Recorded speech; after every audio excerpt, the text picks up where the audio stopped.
Railway Koduru MLA అరవ శ్రీధర్పై ఆరోపణలు చేసిన బాధితురాలు మీడియాతో మాట్లాడుతున్నారు. లైవ్ చూద్దాం.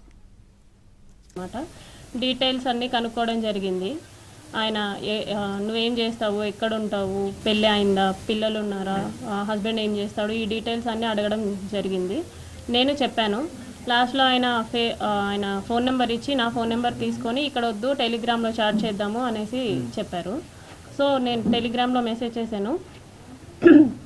2 days బాగానే మాట్లాడారు నాతో, అంటే నార్మల్గానే మాట్లాడారు. అందరూ ఎలా ఫ్రెండ్లీగా మాట్లాడతారో అలాగే మాట్లాడారు. సో కంటిన్యూస్ చాటింగ్ అనమాట. 2 days తర్వాత వీడియో కాల్స్ చెయ్యి, నీ న్యూడ్స్ పంపించు అని ఈ టైప్ ఆఫ్ మెసేజింగ్ చేయడం జరిగింది నాకు. సారీ సార్, నేను న్యూడ్స్ అయితే అట్లాగా పంపించలేను, వీడియో కాల్స్ కూడా నాకు కంఫర్టబుల్ కాదు అనేసి చెప్పాను అనమాట. నేను నా బాబు మాత్రమే ఉంటాం ఇంట్లో, నాకు ఒక కేర్ టేకర్ ఉంది. న్యూడ్స్ పంపించమని ఒక 3-4 days అడిగారు బాగా. నేను పంపను అనేసరికి కొంచెం బెదిరించడం లాంటివి చేశారనమాట.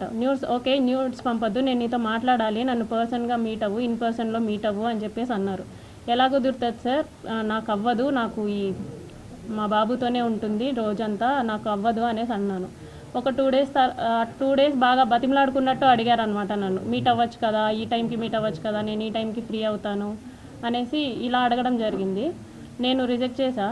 ఆ తర్వాత కొంచెం ఆయన అధికారం చూపించడం, లైక్ నేను రైల్వే కోడూరు ఎమ్మెల్యేని, నా కోడూరు ఇది ప్రస్తుతానికి, నువ్వు ఇక్కడే జాబ్ చేస్తున్నావు, నీ ట్రాన్స్ఫర్ కూడా నా చేతిలోనే ఉంటుంది, నీ ప్రమోషన్స్ కూడా నా చేతిలోనే ఉంటుంది అని ఈ టైప్ ఆఫ్ మాటలు మాట్లాడడం స్టార్ట్ చేశారనమాట.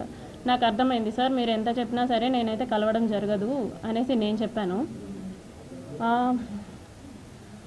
ఆయన ఫోర్స్ చేస్తూనే వచ్చారు. నేను ఈయనకి ఫోన్ కాల్స్లో మెసేజెస్లో చెప్పడం అర్థం కావట్లేదేమో అని చెప్పేసి నేను కలుస్తాను, జూలై 9th కలిశాను. For the first time July 9th కలిశాను. ఆయన షెడ్యూల్ అంతా అయిపోయిన తర్వాత నైట్ 8 o'clock అలాగా వచ్చి నన్ను పిక్ చేసుకున్నారు. మా ఇంటి దగ్గర పిక్ చేసుకొని తీసుకెళ్లారు. రైల్వే కోడూరు నుంచి కడప రూట్ వెళ్దాం అనేసి అన్నారనమాట. Railway Koduru to Kadapa route 90 kilometers వస్తుంది, కడప వరకు 90 kilometers వస్తుంది. సో స్టార్ట్ అయ్యాము. మా బాబుతో మా కేర్ టేకర్ ఉంది. ఇన్ ద మీన్ వైల్లో ఆయన మళ్ళీ ఎందుకు కలవని అంటున్నావు, ఎందుకు మెసేజెస్కి అలా రెస్పాండ్ అవుతున్నావు, ఎందుకు అంత పొగరు చూపిస్తున్నావు అని చెప్పేసి ఈ మాటలు మాట్లాడారు. రాజంపేటకు వచ్చేసరికి రాజంపేట టు బాక్రాపేట మధ్యలో ఒక డార్క్ విలేజో మరి ప్లేసో నాకు ఐడియా లేదు, అక్కడ ఆపారనమాట. ఆపిన తర్వాత నేను ఎందుకు ఆపారండి అంటే, ఎందుకు నువ్వు నాతో సరిగ్గా ఉండట్లేదు, ఎందుకు నేను అడిగినవన్నీ చేయట్లేదు అని చెప్పేసి కాన్వర్సేషన్ స్టార్ట్ చేశారు. లేదండి నేనైతే ఆ టైప్ కాదు, నేను ఇక్కడ 5 years నుంచి ఉంటున్నాను, నేనైతే ఆ టైప్ కాదు, నేనేంటో నా జాబ్ ఏంటో అన్నట్టు ఉండేదాన్ని అనేసి నేను చెప్పాను. నువ్వు నాకు సెక్షువల్లీ కావాలి అనేసి ఆయన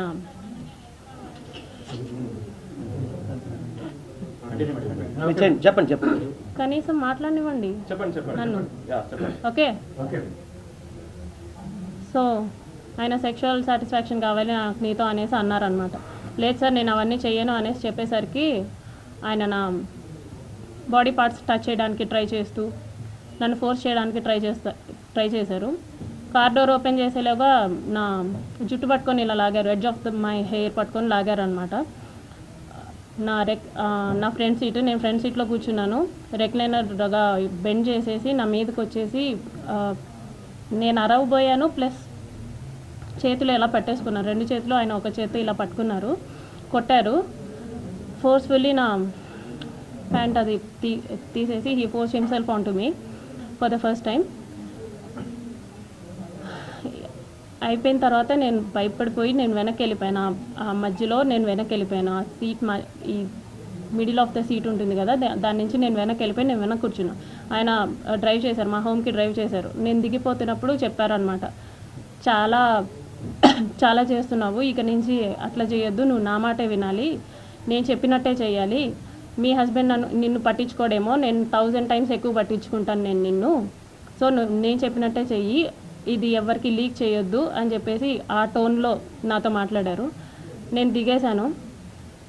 for the first time on July 9th నేను కలవడం జరిగింది. దాని తర్వాత ఒక 2 days గ్యాప్ ఇచ్చి మళ్ళీ స్టార్ట్ చేశారు, కలుద్దాం, మీట్ అవుదాం అని చెప్పేసి ఈ type of messages, video calls ఆయన కంటిన్యూస్లీ వీడియో కాల్స్ నాతో చేసేవాళ్ళు. ఆయన ఏం చేసినా సరే నేను అతనితోనే ఉండాలి అనుకునేవాళ్ళు అనమాట. ఈవెన్ తింటున్నా, వాళ్ళ పీపుల్స్తో మాట్లాడినా, స్నానం చేసినా, రెడీ అవుతున్నా నేను అతనితోనే ఉండాలి అని ఒక మరి శాడిజమో ఏమంటారో నాకు తెలీదు, తను అలా కోరుకునేవాడు అనమాట. ఏమన్నా అంటే నీకు ఒక బాబు ఉన్నాడు, నువ్వు అది గుర్తుపెట్టుకో, నువ్వు అది మర్చిపోతున్నావు, నీకు ఒక బాబు ఉన్నాడు, నువ్వు మాత్రమే ఉన్నావు, అది మాత్రం గుర్తుపెట్టుకో అనేసి అనేవాడు. నిజమే, నాకు పేరెంట్స్ లేరు, నాకు మమ్మీ డాడీ ఇద్దరు లేరు. మా ఫాదర్ జాబ్ వచ్చింది నాకు. నా ఫస్ట్ స్టేషన్ రైల్వే కోడూరులోనే. నాకు ఒక తమ్ముడు ఉన్నాడు, కానీ దూరంగా చదువుకుంటున్నాడు వాడు. మా హస్బెండ్ వచ్చేసి సాఫ్ట్వేర్, ఆయన దూరంగా ఉంటాడు నాకు. నా బాబు నేను మాత్రమే ఉంటాం. ఆయనకు అది బాగా ఆసరా అయింది. నా గురించి ఫుల్ డీటెయిల్స్ కనుక్కొని ఆయన ప్రొసీడ్ అవ్వడం జరిగింది.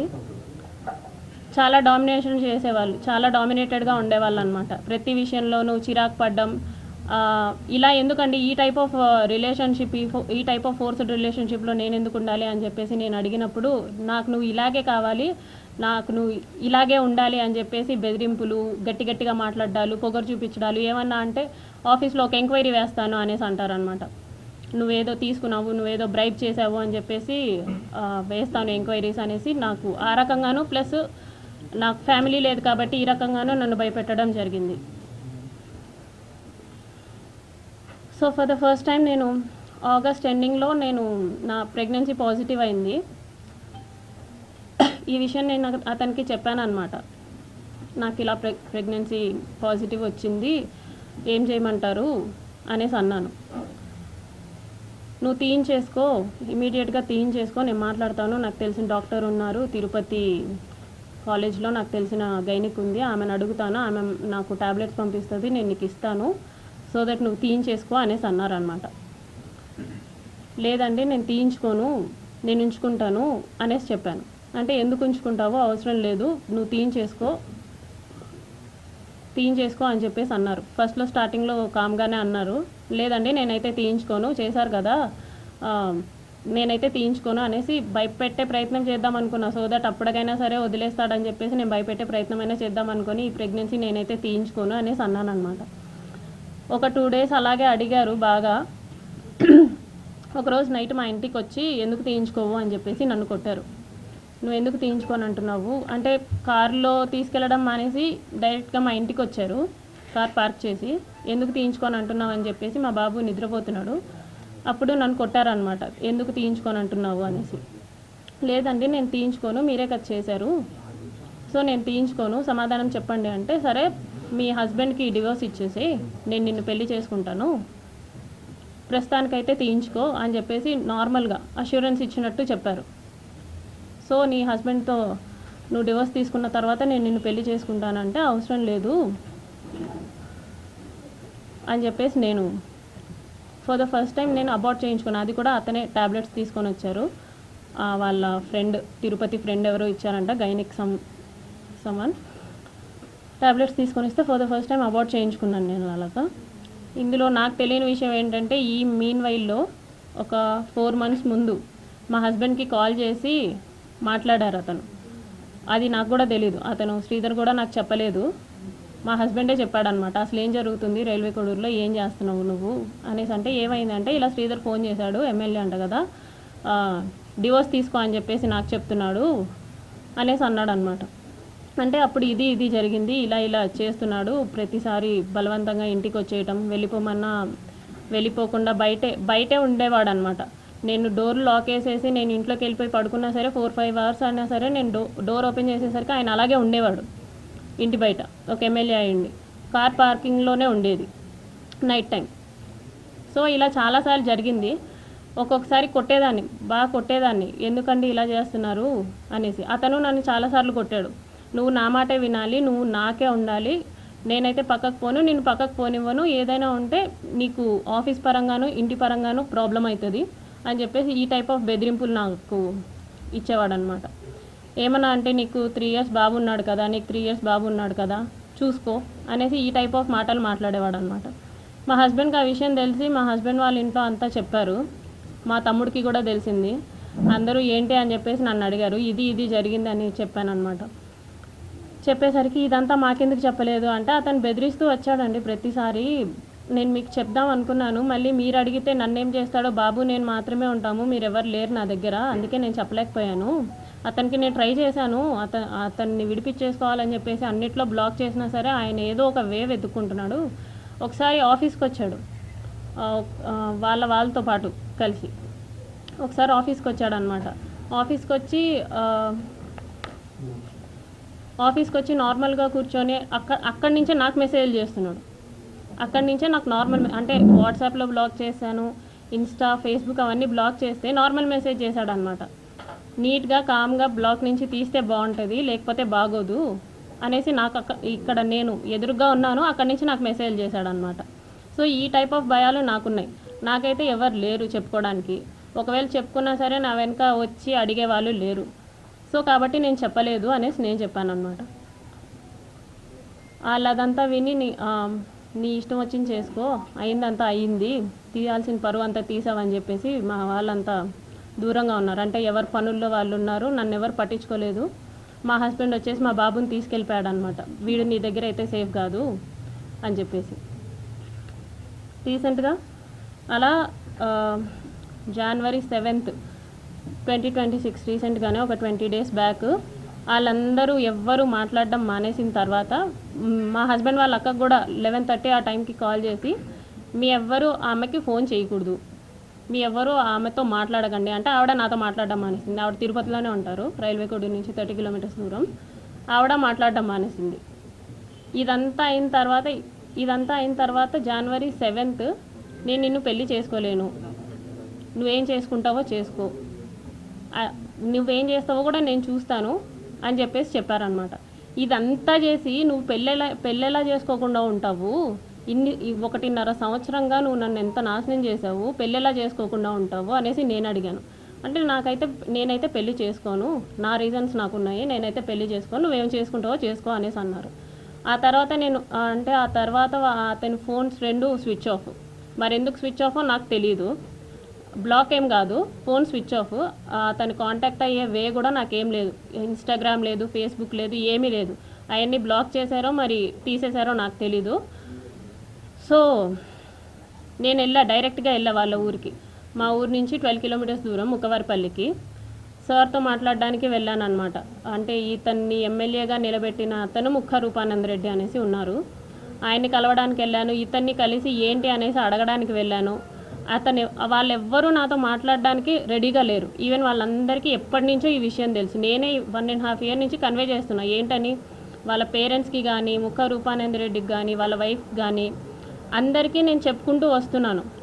పోలీస్ కంప్లైంట్ ఫస్టే ఇవ్వచ్చు, కాకపోతే ఇప్పటికీ నా కంప్లైంట్ తీసుకోలేదు ఎస్పీ ఆఫీస్లో తిరుపతిలో. ఇంత జరిగిన తర్వాత కూడా నేను ఎస్పీ ఆఫీస్కి వెళ్తే అక్కడ ముందే ఇన్ఫర్మేషన్ ఉందంట, ఈ అమ్మాయి కంప్లైంట్ తీసుకోకండి అనేసి.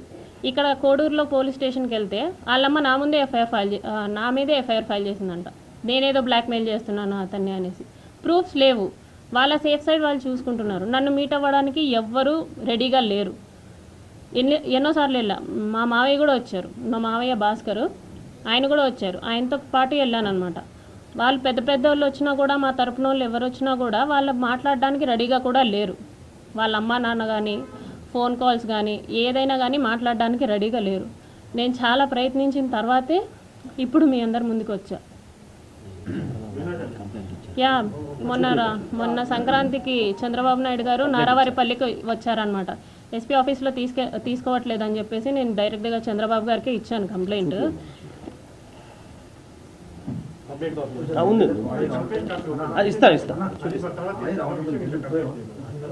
జస్ట్ చూపించేస్తాను అంటే ఇంతవరకు చెప్పలేదు.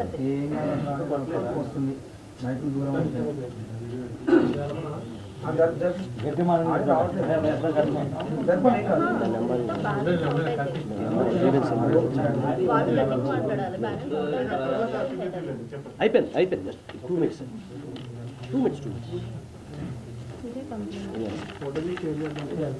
అది ఉంది కదండి, కాదు అది కదండి. అంటే మీకు అంటే యాక్చువల్గా నా కంప్లైంట్ అది నేను చూపించడానికి కంప్లైంట్ అది ఏమి ఇచ్చారు జస్ట్ చూపించడానికి అంతే. ఓకే ఏమన్నారని చెప్పండి. గ్రీవెన్స్ నెంబర్ ఇచ్చారండి నాకు అంతే. నెంబర్ చెప్పండి ఎంత మీ దగ్గర గ్రీవెన్స్ నెంబర్ కూడా చెప్పండి.